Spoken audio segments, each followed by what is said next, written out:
Salam damai sejahtera dalam Tuhan kita Yesus Kristus. Shalom, selamat pagi. Jumpa kembali dalam renungan kita hari ini, 22 Januari tahun 2021. Sebelum kita dengarkan renungan, mari kita berdoa. Bapa di surga, kami menyiapkan hati kami untuk pekabaran firman-Mu. Roh Kudus-Mu menjadi berkat, menjadi bagian dalam hidup kami, sehingga pekabaran ini dapat kami pahami dan dapat kami gunakan untuk kemuliaan kepujian bagi nama Tuhan. Dalam nama Yesus kami sudah berdoa. Amin. Renungan kita untuk hari ini dengan judul Anak-anak Allah dipimpin olehnya. Anak-anak Allah dipimpin olehnya. Roma 8 ayat 14. Semua orang yang dipimpin Roh Allah adalah anak Allah.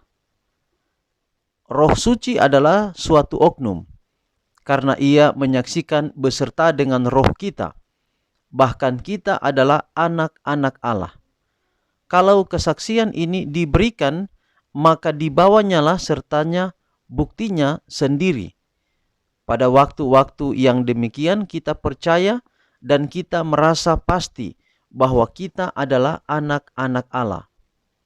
Tuhan mempunyai kelimpahan anugerah untuk dicurahkan atas tiap-tiap orang yang mau menerima karunia surga itu. Roh Suci akan membawa segala kesanggupan yang dipercayakan Allah kepada pekerjaan Kristus dan akan membentuk manusia itu setuju dengan pola ilahi, sebanding dengan seberapa besar niatnya merindukan dengan sungguh-sungguh perubahan itu.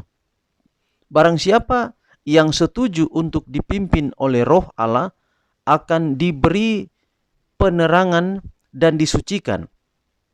Mereka akan melihat betapa sangat dibencinya dosa dan indahnya kesucian. Mereka akan memandang suatu kehormatan yang besar untuk disebut anak-anak Allah, karena mengetahui bahwa mereka semata-mata tidak pantas untuk dihubungkan dengan Kristus, anak Bapa yang tunggal itu.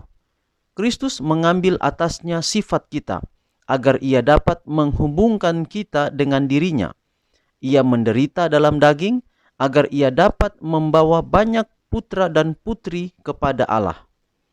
Roh itulah yang menerangi pikiran yang digelapkan melalui terang dari matahari kebenaran, yang membuat hati manusia menyala-nyala di dalam kalbunya, dengan suatu keinsafan yang dibangunkan tentang segala kebenaran, kekekalan yang menghadapkan kepada pikiran ukuran kebenaran yang besar dan menemplak dosa, yang mengilhamkan iman dalam Dia yang satu-satunya dapat menyelamatkan dari dosa, yang bekerja untuk mengubah tabiat oleh menarik kasih sayang manusia dari segala perkara duniawi dan yang akan binasa, serta menetapkannya atas warisan yang kekal. Roh itu menciptakan kembali, menghaluskan dan menyucikan makhluk manusia, melayakkan mereka menjadi anggota keluarga kerajaan, anak-anak Raja Surga. Saudaraku, melalui bantuan kuasa Roh Kudus, kita dimampukan atau dipimpin untuk menjadi anak-anak Allah, untuk menjadi putra dan putri Allah. Inilah peran Roh Kudus, di mana Dia akan melatih, Dia akan memimpin, dan kemudian sifat tabiat kita akan menjadi seperti tabiat Kristus. Dan peran Roh Kudus ini akan memimpin kita untuk menjauhkan pemikiran-pemikiran duniawi, keinginan-keinginan daging lebih banyak untuk membawa kita, menuntun kita menjadi putra dan putri Allah. Dan peran Roh Kudus ini, kalau kita bahas lagi dengan pelajaran yang lain, begitu banyak sekali pelajaran yang harus kita pelajari. Tapi kesimpulan kita saat ini, bersyukur karena peran Roh Kudus menuntun kita menjadi anak-anak Tuhan. Tuhan memberkati kita dalam pekabaran kita di pagi hari ini. Mari kita akhiri di dalam doa. Bapa di surga, terima kasih untuk pekabaran yang indah pada saat ini. biarlah dapat menjadi berkat dalam kehidupan kami. Pimpinlah kami sepanjang hari ini dalam semua aktivitas kami. Pekabaran firman Tuhan yang kami dengar dapat menjadi berkat, menuntun hidup kami, berjalan di hari ini dalam berkat-berkat yang Tuhan sediakan untuk kami. Inilah doa kami, terpuji nama Tuhan, dalam nama Yesus kami sudah berdoa.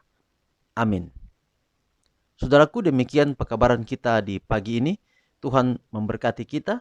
Sampai jumpa pada ibadah atau renungan kita besok hari. Shalom.